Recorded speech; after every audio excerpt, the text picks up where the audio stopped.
Listen, I have an idea. It's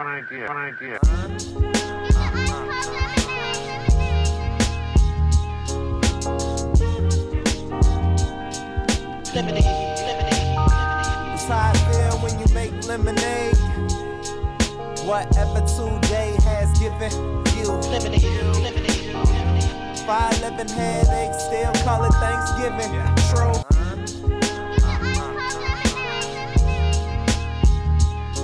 Welcome to another edition of the Super Dupa podcast. I'm your host, Rob Briggs, here with the super producer and the sleepy sniffler, Ez McMahon.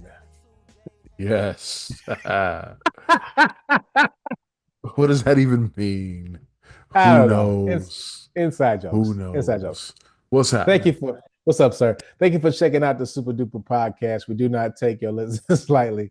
Make sure you follow us on all socials. What up, Sarah at SUPA-DPA-POD and online at HU53productions.com for our Herch additional content such as the Father Good podcast and our own Ez McMahon with the Easy Smoke and GM podcast. Also follow us on YouTube. Yo, as people, commenting on YouTube, asking us for more book recommendations. So, we out there. And shout out to my people in London. What's happening, bruv? Bob's your uncle. Let's check us out on Spotify because technically London checks us out. They love the accent. I know I haven't done it in a while. You know what I'm saying? There's been a lot going on. But listen, bro. Do you practice that? I kind of do. I had me a cuppa. Give me a cuppa. You understand? I was a little bit dodgy, but I'm back, bro. I'm just cool, bro. Hey, by the way, shout out to my man Percy. He was out and about this weekend and had on the young Southside DNA cap.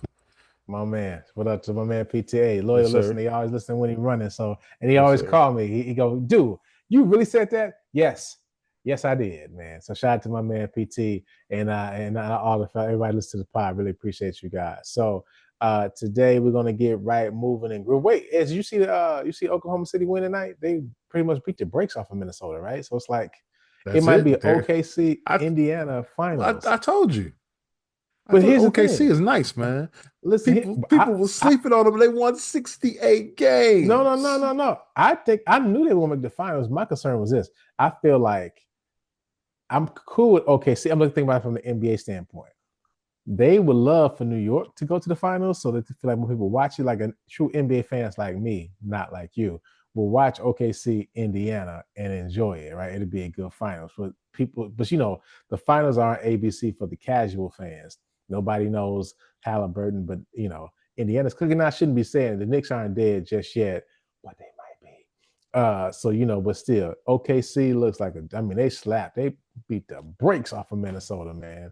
So we'll see. They're good, and I find the New York fans are hilarious. Yeah, that they're trying to say that that the NBA and the refs are trying to rig this thing. Oh God! In favor of Indiana. No. Oh God, no. They do not want. Adam Silver's in his office right now, punching the air. He's like, y'all can't do nothing right. They not want Indiana in the finals, just for a rating standpoint. Absolutely. They definitely want New York in. So it's not that Indiana's just playing like the better team right now. That's it. But shout out to my man Kev. I'm on a group thread, the Inappropriate Colleagues from Williams. Shout out to Williams College. And college, man, they made me hate the Knicks. I already hated them because of the Jordan Bulls, but I really hate the Knicks because of my college buddies who love the Knicks and couldn't stop talking about the Knicks. So my running jokes is I call them the next year Knicks because it's always next year. Just wait till next year. So I was gonna call. And so after every loss, I send them I'm like NEXT. So they lose tomorrow to be your next year Knicks. It's always wait till next year. Always been that way, man. So, but shout out to all my New York Knicks fans. Y'all gonna need some therapy when this is over. But that got to be rough. I mean, I think even from my standpoint, we lived through the Bulls 90s. So we felt championships for like years. Like it's like they just 6 of them things in a time period. Like you just can't take it. I'm cool for if they never win another championship, I'm good to go. You know what I'm saying? Like same way. I'm good. I'm cool because it's like we saw 6 of them happen. Been in parades 6 different ways. Got the greatest player in the league. Like I'm cool. And then I think the Derrick Rose years were even a gift. I mean, had he not been injured, we'd have won one. So it's like that'd have been insane. Because think like Boston, right? For like when the Patriots were winning, and the Celtics were winning, then the Red Sox were winning, and then and the Bruins were Bruins. winning It's like at that time. doggone. Yeah. Now that's they just spoiled over there. But Yeah. so but again, I'm cool. You know what I'm saying? I would love the Bulls just to, maybe get into a deep run of playoffs again, because nothing like watching your home team in the play. That I will say that's the thing worth watching the playoffs now. I don't have a dog in the fight. So, I go to State's going. That's why I watch them. But it's like it's different when your team is in the playoffs. You like every player, That's why I've watching been every goal. disconnected, because my Bulls have been out the last, Yeah. 5 years. They haven't been in the Yeah. playoffs. So yeah. Man. Well, again, so the NBA conference finals will be tomorrow. So go Indiana and New York, and we'll see what happens. So there it is. So there's a few stories I saw, man, in the news. Want to share those with you, man. See your thoughts. So number one, this is from the AP. This title is Harvard agrees to relinquish early photos of slaves, ending a long legal battle. So essentially, Harvard had these photos of these enslaved people, and I think the name of the photos are called daguerreotypes. Have you ever heard of those? Yeah. They're So, yeah. basically they it's an exposure picture, and you open up the what do you call it? The shutter, Yeah. and basically it takes like an hour to get a photograph Mhm. of the pic, and it's in like glass, right? If I'm Well, yeah, it's the same. I mean, it's a photograph taken by an early photo process using an iodine sensitized silver plate. So it's like those. silver, okay. Yeah, so it's like those Western photos people Yeah, see. Like yeah. so what it was is there were this woman, her name is Tamara Lanier. She was on like this quest to do with this, find her lineage, find her ancestors. Decided out there was a picture of her ancestors who were slaves that Harvard had owned, and they Okay. were selling for license fees and whatnot. And her case was like, those photos should be mine or should be in some other place, because her ancestors did not give consent to Harvard. And apparently, the man who took the pictures or had the pictures taken, right, he was trying to prove some pure race theory and wanted to get some pure African slaves and had them be undressed and naked. These like dehumanizing pictures Oh that he wow. took. Yeah, so Harvard had owned these pictures for some years, and it was like a 15-year-long battle that she had with Harvard to say, like, listen, you don't have the rights to these pictures because, again, these people did not give consent to take them. You're now using these photos for your own gain, and the reason why they were taken, I guess, the person who did this was part of Harvard. They had this; it was this racist meaning behind them anyway. So they made a settlement because it became an ownership issue. So the settlement marks a 15-year battle, and Harvard's going to release the photos and send them to a South Carolina museum devoted to African American history as part of the settlement. So let's see. So the person that turned it, What does the ancestor get? well, I Or mean, the person whose ancestor turned the photos. sure. What does So that this, I person get get? that they gave her some money for her emotional damages, right? Okay. So she was able to get some money from. But I thought about it. I guess you got to leave with something. You know what I mean? And like that's the Absolutely, money yeah. is what it is, right? But yeah, that's what she's definitely getting from that. So give me a second while I find this part. I lost my had it pulled up and lost my place. So let's read this real quick. So a key question to the case was whether Harvard could legally be allowed to continue to own these photos, these dehumanizing images of enslaved people who couldn't have consented to taking part. The Massachusetts court system ultimately sided with Harvard on the question of ownership, but allowed Lanier, that's the woman, to continue to pursue emotional damages from the institution. Negotiations between Harvard and Lanier lawyers resulted in a settlement that included removal of the images from Harvard's ownership. So they ultimately just said, listen, we'll take it. That's how they got to the museum. So And so how did the museum get involved in it?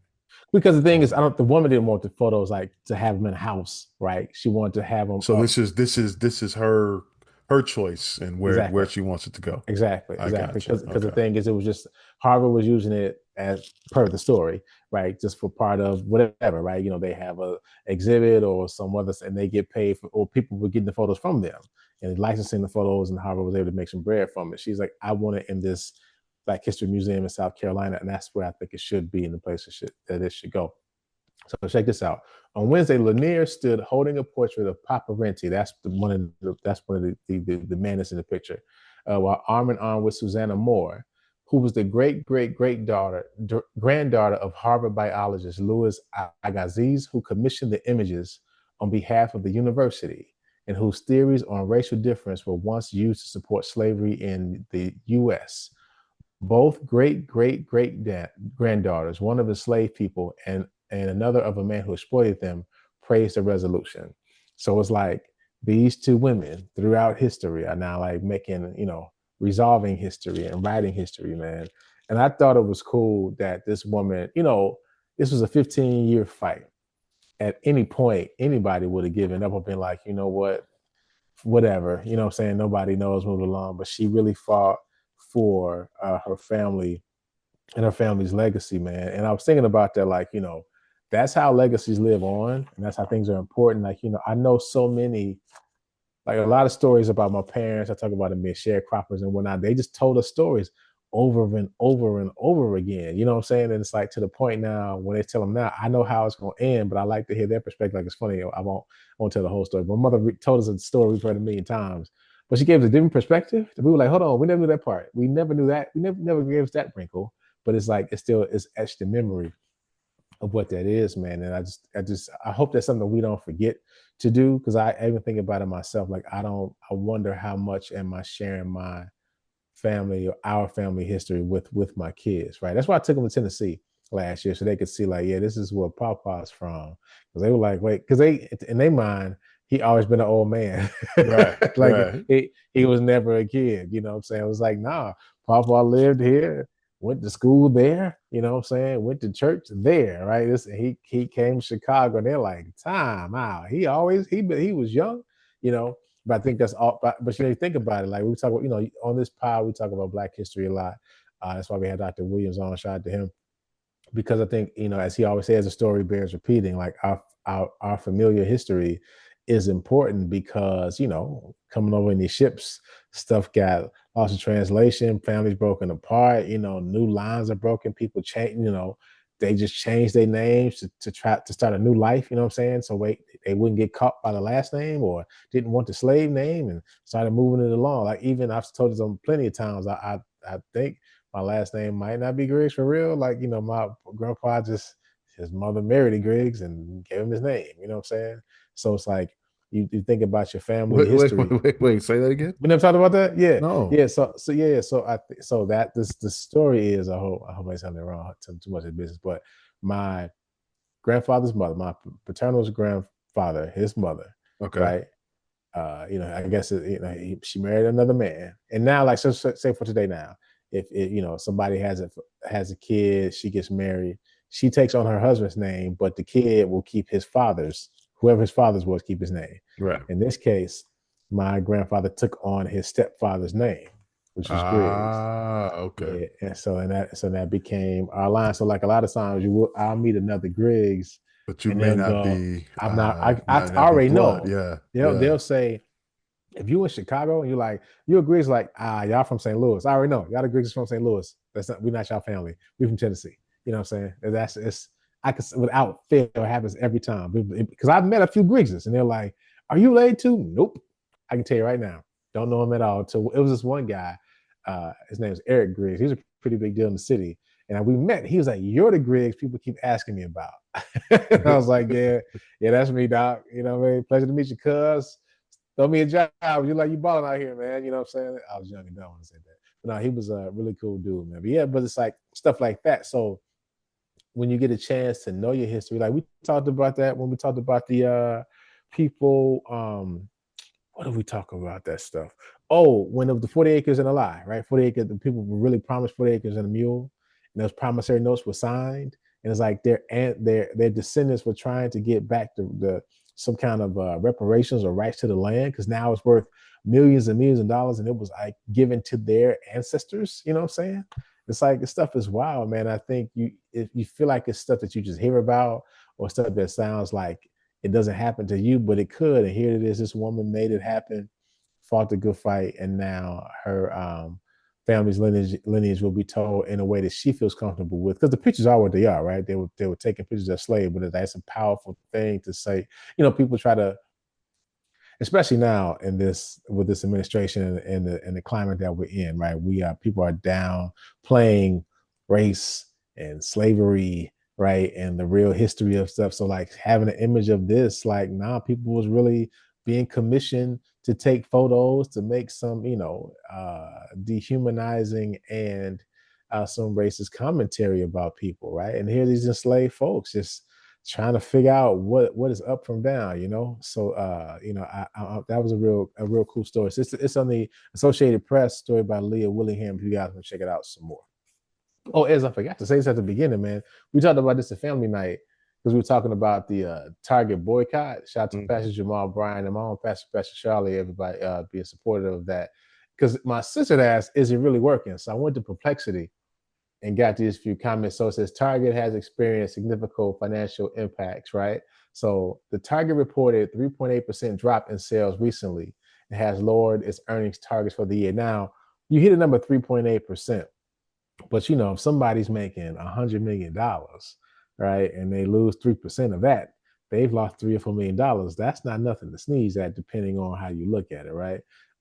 And so, they acknowledge that the latest earnings report, the boycotts have contributed to a sharp decline in quarterly same-store sales, attributing some of this reduced consumer spending due to inflation, but noting the impact of the boycott.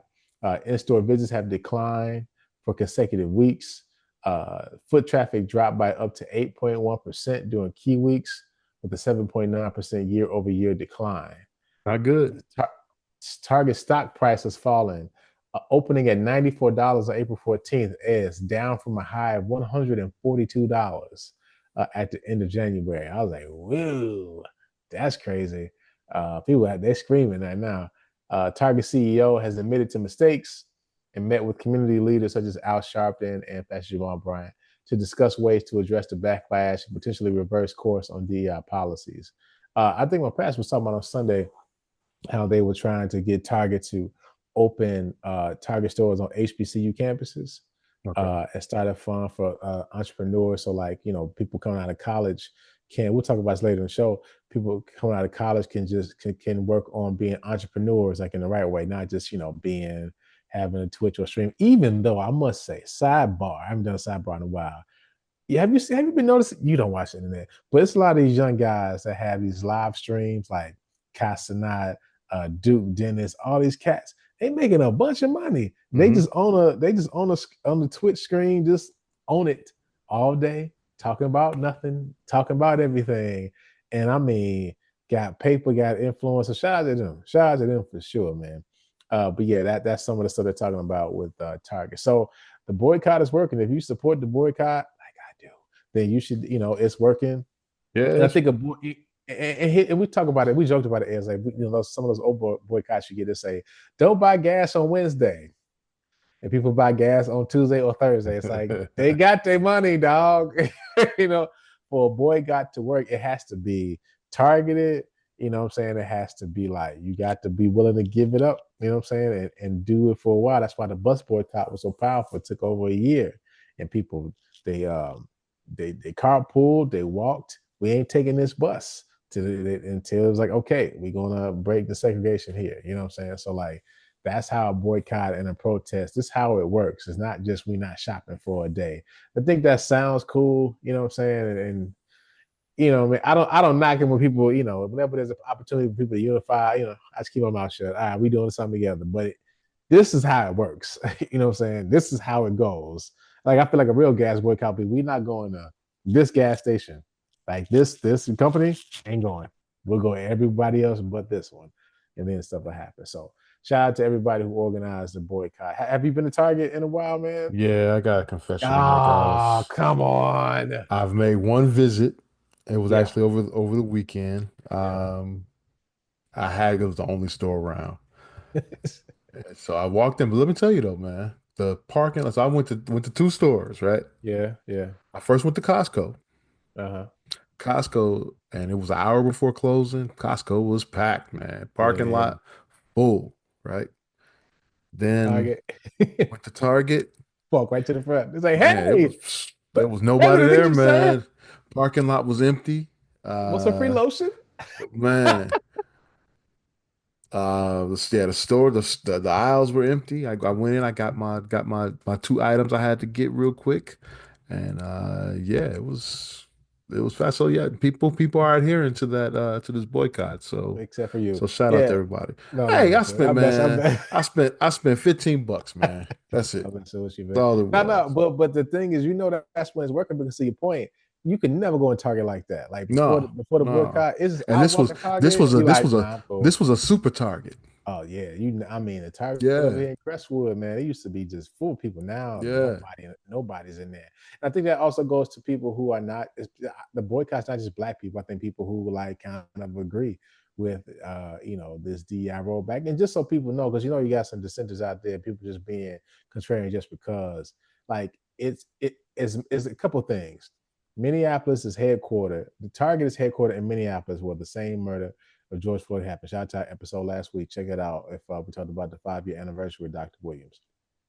And Target, on its face, we talked about this at length, made this commitment about DEI like loudly. And one of the companies that made the loudest commitment of, we're going to do DEI and support Black businesses and all these things. We're going to put our money here, all these initiatives they got, whole shebang.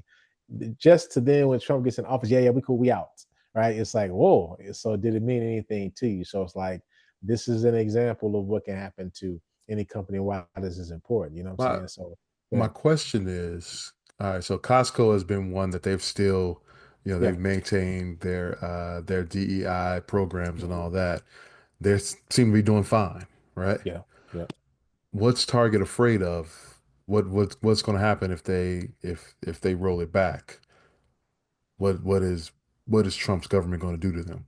Well, I think people just making calculated decisions, right? It's like some people just say, I don't want to deal with him. So, or this other thing too. I need something from him in a year, right? I'm trying to open these stores or these things. Just got to go to the government. So let me do whatever I got to do. So when I go to ask Trump, he won't say, oh, you didn't do you still have DEI. I'm not giving you any money, right?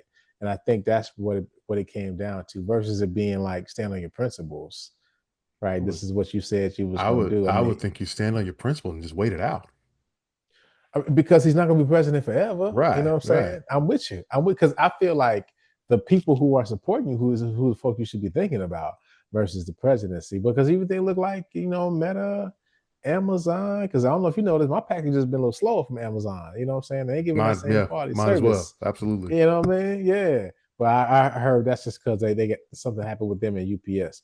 But I peeped that like it ain't tomorrow no more. It's a couple days. Right, right. I ordered some things will come tomorrow. I was like, Friday? Hold on, man. Yeah, so it's not like they're giving better service for it. It's just to position themselves because they need something from Trump. And I mean, my mother always taught me, don't beg nobody for nothing, right? Because you're gonna end up in a bad spot begging somebody for something, man. You know what I'm saying? And it's his and here, look at Target, put themselves in a trick bag, right? Just because. And I don't think this is gonna be too easily forgotten. I mean, it'd be crazy if Target just closes. I mean, there's a lot of stores. That's a lot got to happen before then, but this is a big old hit. Like for you to go to a super Target and there ain't no lines walking in and out. Like that never happens. I'm Yeah. telling you. Like there were times when I went to Target, I was doing the drive up line because like I can't go up in there, man. It's lines are nuts. And Target's all in place. They got 6 to 7 registers, and it's always 2 people working. Right, right. I'm glad we on strike. I'm protesting because of that. On top of the get more people in these lines, man. So And they got that's that. 17 checkout aisles, but I'm Yeah, not saying man, about and 2 people working, and they walking up. So like, come on, you see us a line, get over here. that. Jeez, man. All right, got another story for you, Ez. This is from the Independent, man. So razor bumps can now get you kicked out of the Marines. Black men will likely suffer the most. Mhm. So the Independent says the U.S. Marine Corps is eliminating waivers that previously allowed service members who suffer from razor bumps to forego shaving, and action critics say disproportionately affects Black men. Now, I saw this and was just like, I had never heard of anything like this. As I know you said you got a personal kind of anecdote I'm about I'm this. pretty sure that's my dad went through that when he was in the Marines. So And they so I think he got a discharge because of that. wow, that's wild, man. So they're saying the U.S. military. So for context, the U.S. military requires all male service members to be clean shaven. However, the military introduced shaving waivers in the 1970s to address genetic skin conditions, Mhm. like this big word I ain't gonna say. I think they call it PFB, better known as razor bumps or ingrown hairs. Now, again, sidebar. When I first started shaving bald, they used to call it the Nestle Crunch in the back of your head. That was my biggest fear, you know what I'm saying? Because it's like you see cats out and they turn around and it's a big old Nestle Crunch bar on the back of their head, just Mhm. bumps all over the place. And it's like some of that is, you got to clean it, got to clean it up the right way, use the right products. I mean, I went through all kind of products till I got my right system. But the truth is that, as this is saying, that's just a skin condition for some people. Like Mhm. sometimes people are growing beards, and in some cases for a reason. Like they got to, because if they cut it and they got all these bumps, and that's a whole bigger issue in and of itself. Well, even to this, I mean, for me personally, I don't use razors Really. because of, yeah, my dad had that issue, so it was like he sort of like was don't use the razor because you might have the same issue that I have. So Gotcha. I use clippers to, To shave your electric head. shavers to take care of that. Yeah. See, I started out with clippers. I think one day I used a razor. I could using a razor. I don't know. Anyway, but it's just like I think I ended up using one to try to get a closer shave, and I was like, well, we gonna see how this gonna go.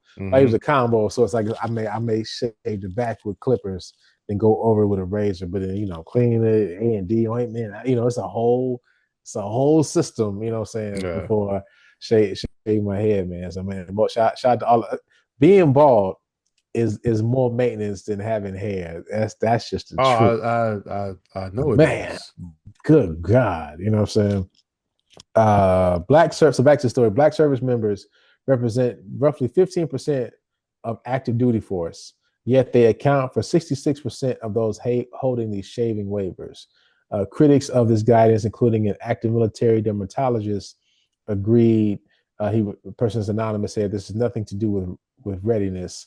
On his face, it's a racist policy, this person said. The Air Force did the same thing. So Marines with PFB who don't improve after a year will be honorably discharged. So, like you said, it happened to your pops. And so, an Air Force veteran, they interviewed him at NBC News, said he views this as another example of the ongoing attacks on diversity, equity, and inclusion efforts within the federal government. So So, this a Hegseth thing? I don't know if it's coming from a hex. I didn't say where it was coming from, but just the government is making. So I would assume it probably is a hex thing, since he's kind of the boss of the military. Mhm. But here's the thing. Do you remember this research talking about 2050? Do you remember this talk? You remember this in 2050 how America will be so diverse? There was a report about this. Does this Yeah, ring a bell I to think you so. at Yeah, all? I think so. Yeah. Yeah. So this is from the Peter G. Peterson Foundation. So it's called US 2050. So this is projections based upon the US Census Bureau and what's happened in the past. So they said America will be more diverse by 2050. This is what's the projection.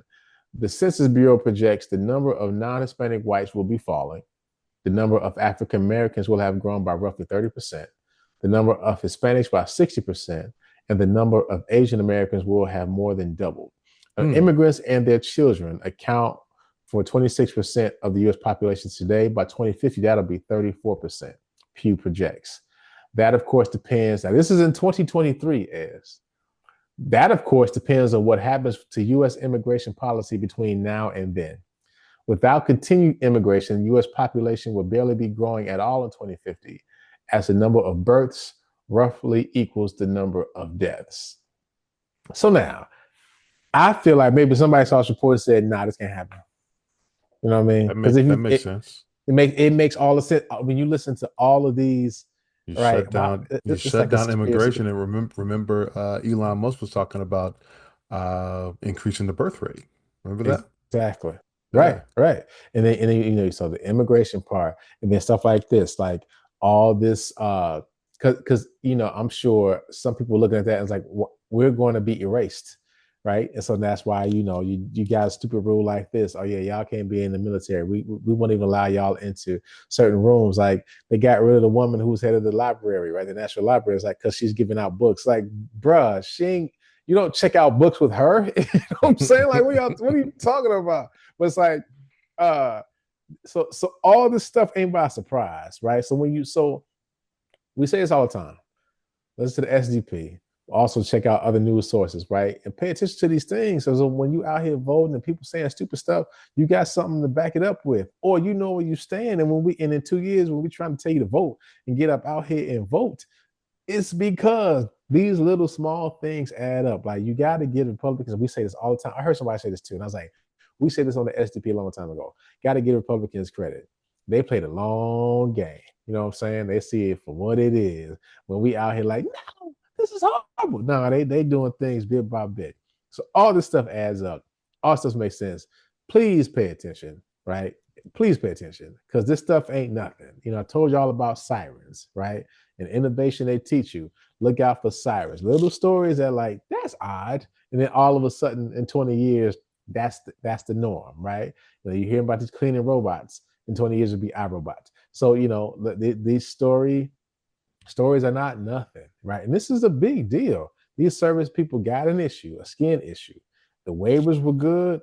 Things are rolling. Ain't no problem. They're still, you know, from you're not seeing that they are doing something horrible. Like, their actions don't make them less of a Marine. It's a skin condition that they can't control, and they're being honorably discharged. You know what I'm saying? And so, and it offers something that negatively affects them. There's no way they can change it. So, you know, pay attention, man. You know, we'll say, whoa, because I don't know. Discharge isn't an awful thing. Okay. You're like, I'm done? Cool. Okay. But that's only if you didn't want to be, though. You know what I'm saying? But no, I hear your point. I hear your point. Wow, dude. Nicely done, though. Nicely done. So we'll in his last story on a lighter note, man. So this is from the Wall Street Journal. The new dream job for young men. So this is, you have heard of the term stay-at-home son? No. Okay. So there's a guy on Jeopardy. He won Jeopardy champion, Brendan Law. Okay. He's unemployed. He lived with his parents and won 60 bands on Jeopardy recently. Well, he's smart. Yeah. So the term is stay-at-home sons talked about pretty much boys who stay at home, young men who stay at home with their parents in their parents' basement. You know, that was always a thing. Like, you stay in your mother's basement. You know, that's always something that'd be the dig of the year to all the bloggers and oh god, yeah. You stay in your mama's basement. Yeah. So this guy Law, he's 27, has a master's degree in political science, and he's pretty bright, obviously, because he won his money on Jeopardy, and I get exactly $59,398. He's also unemployed, lived with his parents. So when he got on the show, he introduced himself as a stay-at-home son and went viral, went crazy, right? He just was trying to be funny, and he didn't know it was going to blow up like this. So apparently this term stay-at-home son was added to the Urban Dictionary in 2007 as an insult. You know, we talked about this, man. And you know, the older I get and having sons, you know, you think about that. I'll keep it. We'll come back to the story. You think about, like, you know, that's kind of how we grew up, right? When you at a certain age, you got to get up out of here and figure it out, right? And before, you should really be like 18. At 18, I'm done, right? It's like, I'm done at 18. But, you know, being over 20 and having adult, you still kind of need, depending on what your life is, a little bit of help go a long way with you, depending on what you got going on. Absolutely. Man. And here's my theory: is I think we set up young men. I'm probably jumping ahead, but whatever. I feel like we set up young men negatively, because here's why. Like, it's not, to me, and you can let me know if you disagree. It's not, to me, a surprise that more women are financially stable, you know, in their 20s, 30s later on. Because here's why. It's socially acceptable for them to stay home, right? They stay home, they stack their money, and if they live, especially if they live with their father, he not making them pay for stuff, you know what I'm saying? He their daddy, right? So they just get the stack. So when they ultimately move, they can buy a real nice home, right? They can live in, fix up, sell, and they got the cash. Guys, you just trying to move as soon as you can. So it's 6 of y'all living in a half apartment, you know what I'm saying? So you blowing your bread on the small apartment, making poor financial decisions, right? And then in your late 20s, you're trying to figure it out. Your credit bad, You ain't got no savings.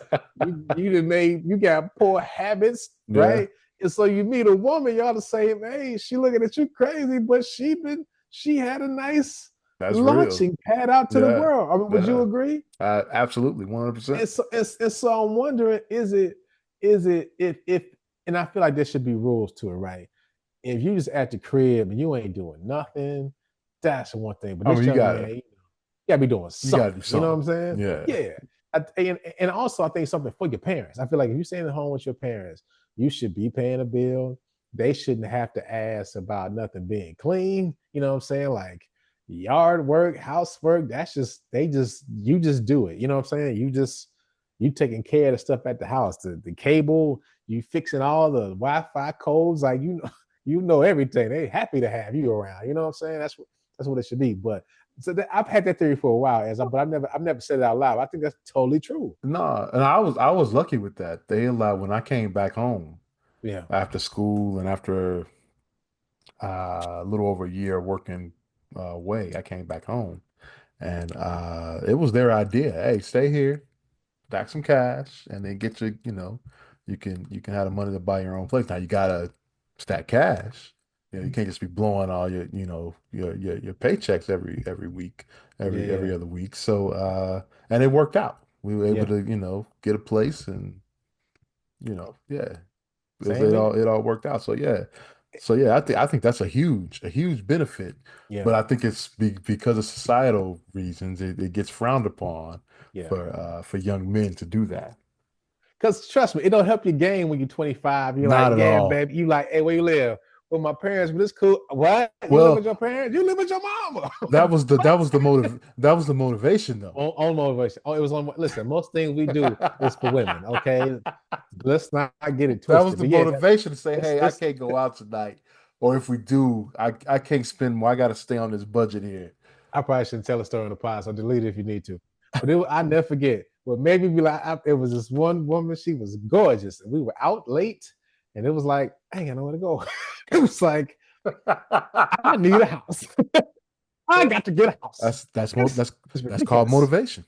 Hey man, Motivation. and listen, within the next few months, I had a condo. You understand me, Yes, man? yes.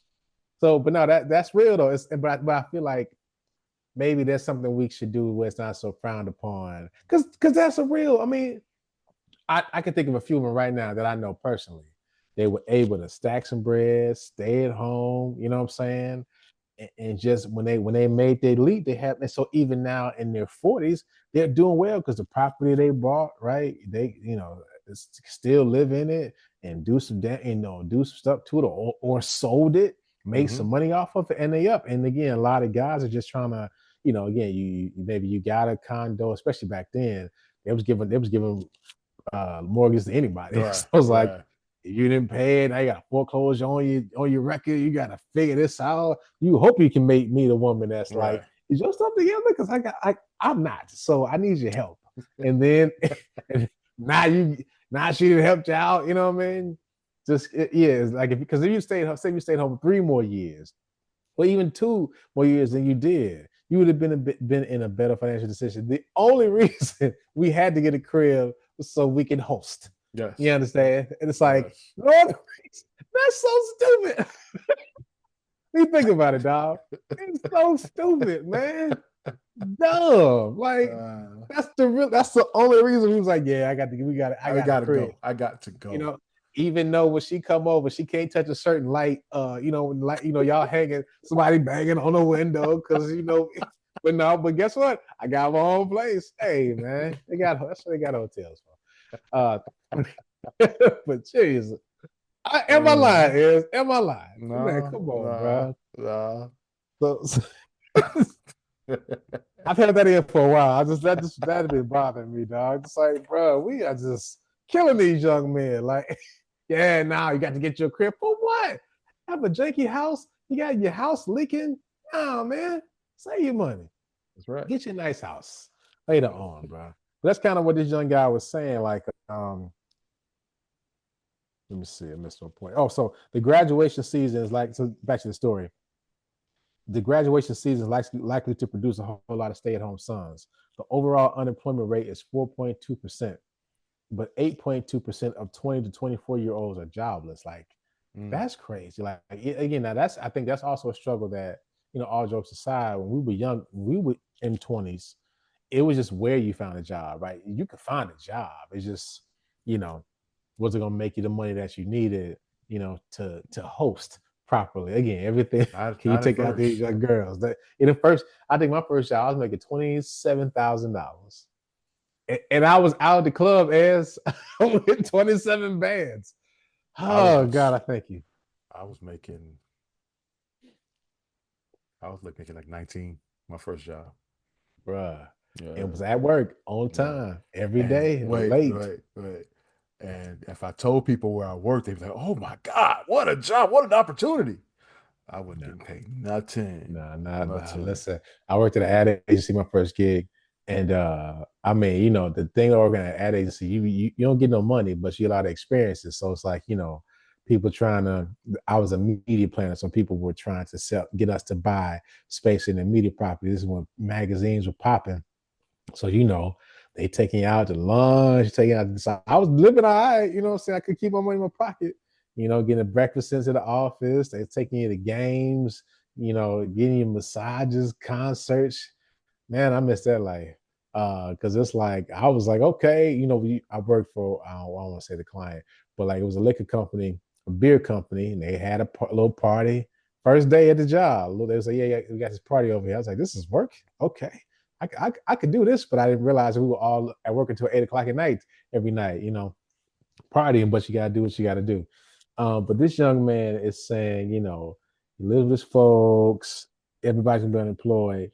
And this guy was saying this, I'm sorry. So the stay-at-home son label seems to tap into the trend of rejecting hustle culture. It's like you're saying, I'm not defined by my professional success, and I don't care that anyone thinks when I think about that. When I read this, I thought about, he didn't grow up with the Ferrari, the Jaguar, switching 4 lanes, the top down, screaming out Money money in and this fame. thing. Hey, that's what it's like. Hold on, bro, we got to get this cash. They like the cash. They like the money, man.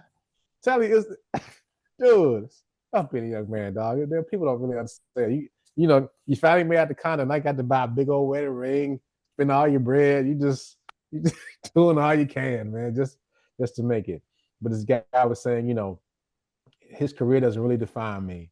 This should just be a thing where I'm okay with what I do and make enough to pay the bills. Now, I am proud of, because we've talked about that before with this younger generation. Like, they're not concerned about brands like we were. You know what I'm saying? Like, we talked about mixing brands, just like, I can't do it.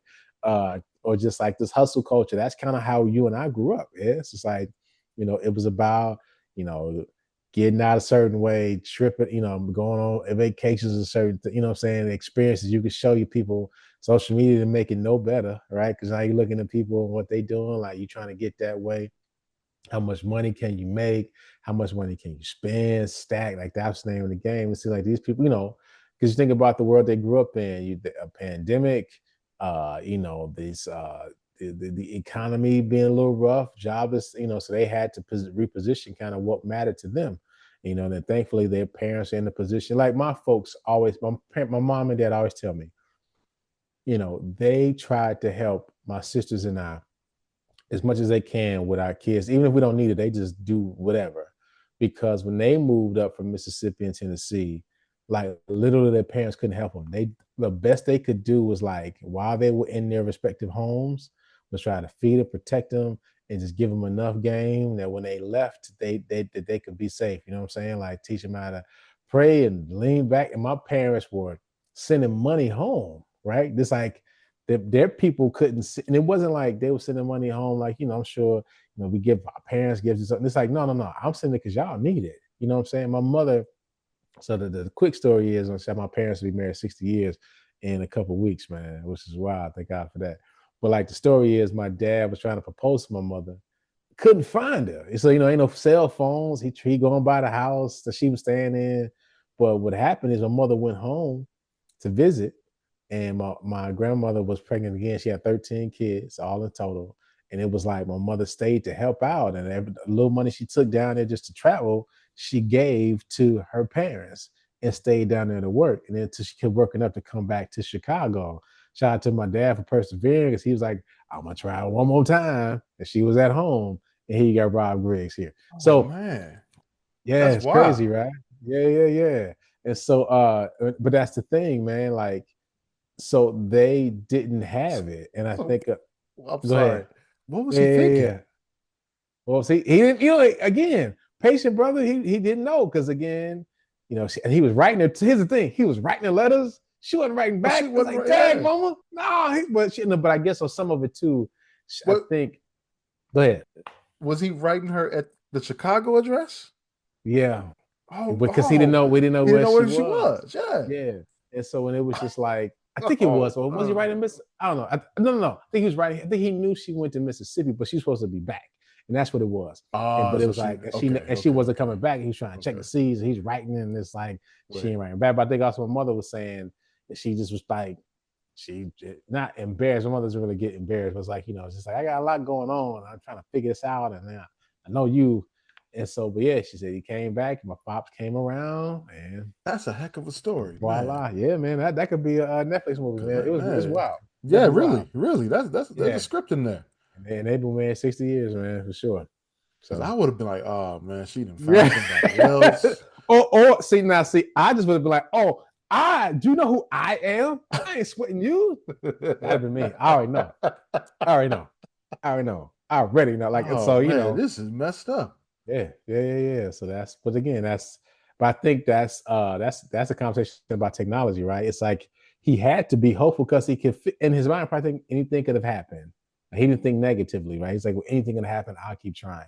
You and I live in an age of like, you can call me, text me, write me, send me anything. You can get in touch with You can me get in touch any quick. kind of way. Yeah. So like, you just don't want to talk to me. That's So a yeah, difference in a couple generations there.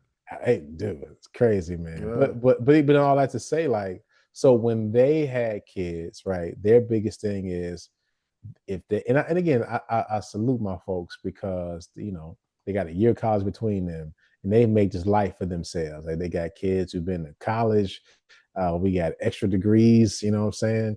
Everybody got their own home and taking care of the kids. This comes from them, and they just had to put it together, right? And to the point they can help grandchildren and great grandchildren. I still be thinking like, oh, man, how y'all got all, how y'all doing this? Y'all selling drugs? but I think they wanted to be. My mother always says, let us help you now, because while we can. That's something she always says, because it's like there's people who wish their parents could be here for them and help them out and just do stuff like anything.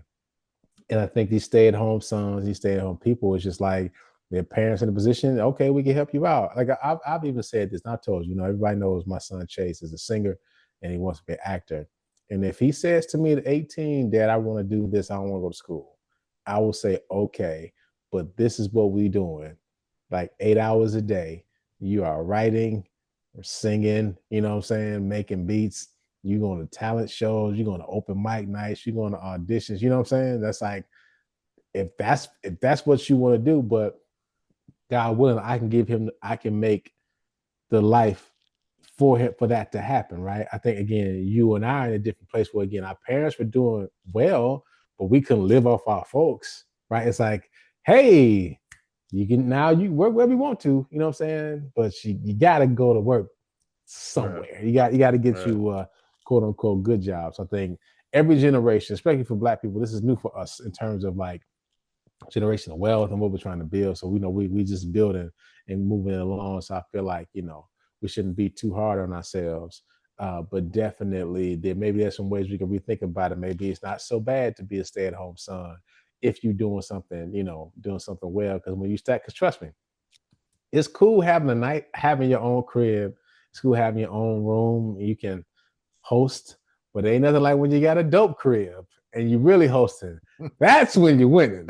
So trust me, young fellas, if you're listening, future value beats present value any day. Okay, just trust me. Yeah. Okay, he inviting them over at 23, but his water don't work all the time. They can't take showers at his house. He rooming with 12 people. He got his own room. Got his room though. Just a cat that waited. Y'all clowned him, and he got a crib. You know what I'm saying? It's money long. You know what I mean? That's what you want to do. So, if you can, help out these young men. So, as I miss anything? No, I think you covered it all there, man. Well, we'll do in the 90s next week. I think we had a jam-packed show today. Yeah, let's get out of here. But no doubt. But thank you guys. Check out the Super Duper podcast. Check out Super Duper podcast. We do not take your listens lightly. Make sure you follow us on all socials. What up, Sarah? Online at hp53productions.com and on YouTube at hp53. And so, as I missed anything, sir? No, you're good. And I think I just asked a question. You sure did. All right, let's wrap it up. All right. He's like, okay. Make sure you take care of yourselves and each other. Hey, mama, this is the Supa Dupa podcast. How you know you ain't perfect? Let that soak up and soak in. You know how you know that you're blessed. I woke up.